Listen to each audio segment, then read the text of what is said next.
அன்னைக்கு அமாவாசை ராத்திரி கிரண் தன்னோட காரை ஓட்டிட்டு இருந்தான். அந்த ரோட்ல நடுவுல திடீர்னு ஒரு சமாதி இருந்தது. கிரண் காரை நிறுத்தி கீழே இறங்கி மனசுக்குள்ள, என்னது இது, ரோடு மேல சமாதி இருக்கு, தினமும் இந்த ரோட்ல தான் போயிட்டு வரேன், இது வரைக்கும் இந்த சமாதியை நான் பார்த்ததே இல்லையே அப்படின்னு பயந்துகிட்டு இருந்தான். அந்த நேரத்துல திடீர்னு அவனோட கார் மாயமா மறைஞ்சிருச்சு. அப்போ அவன், என்னோட கார் என்ன தானா மறைஞ்சிருச்சு அப்படின்னு நினைச்சுக்கிட்டு இருக்கும்போது மேல இருந்து வேகமா அவனோட காரு தரையில விழுந்துச்சு. அந்த சத்தத்துக்கு அவன் ரொம்ப பயந்து போயிட்டான். இங்க என்ன நடக்குது அப்படின்னு ரொம்ப பயந்து கேட்டான். அப்போ அந்த சமாதியில இருந்து ஒரு பொண்ணு வெளியில வந்து, நீ எவ்வளவு கத்துனாலும் உன்னை காப்பாத்த யாரும் வரமாட்டாங்க, ஏன்னா இன்னைக்கு அமாவாசை, இது ஏன் நாள், நான் என்ன வேணாலும் இந்த நாள்ல பண்ணலாம், எனக்கு ஆகாரம் ஆகிறதுக்கு தயாரா இருடா. யார் நீ, என்கிட்ட இப்படிலாம் பேசுற? மரியாதையா எங்க இருந்து போயிடு, இல்லன்னா என் காராலேயே உன்னை ஏத்தி கொன்னுடுவேன், மரியாதையா என்னை விட்டு போயிடு. செத்து போன என்னை எப்படி சாகடிக்க முடியும்டா அப்படின்னு பேயா மாதிரி அவனை பலார் பலார்னு அரைஞ்சு கீழே தள்ளி அந்த சமாதியில போட்டு மண்ணை போட்டு மூடனான். என்ன விட்டுடு, ஏன் இப்படி பண்ற? நான் என்ன அநியாயம் பண்ணேன்னு இப்படி என்ன கொல்ல பாக்குற? ஏன் இப்படி பண்ற? நீ யாருன்னு கூட எனக்கு தெரியல.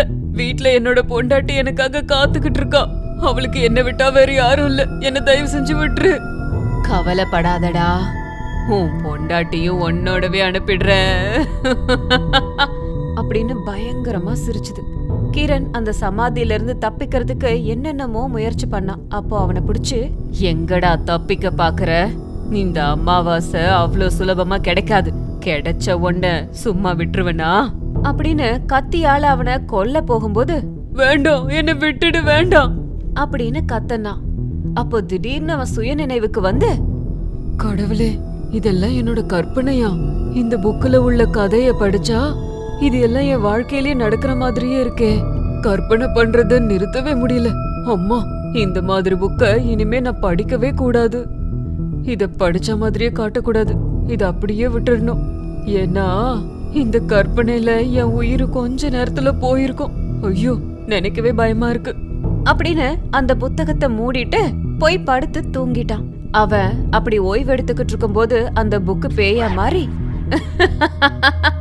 இந்த கதையெல்லாம் படிச்சு சீக்கிரமா நீ என்கிட்ட வரணும், நீ இல்லாம என்னால வாழவே முடியல காதலா, உன்னை நான் எப்படி மறக்க முடியும்?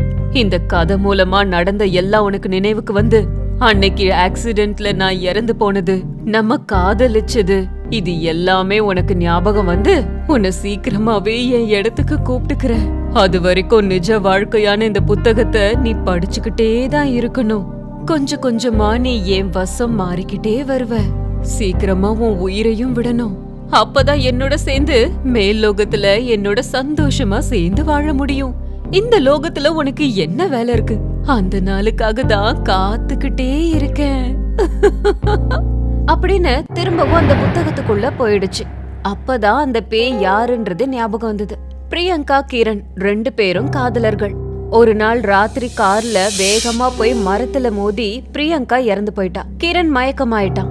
பிரியங்கா இறந்து போய் ஒரு பேயா மாறி கிரணை கொன்னு அவனையும் அவளோட கொண்டு போகணுங்கிறது தான் அவளோட எண்ணமா இருந்தது.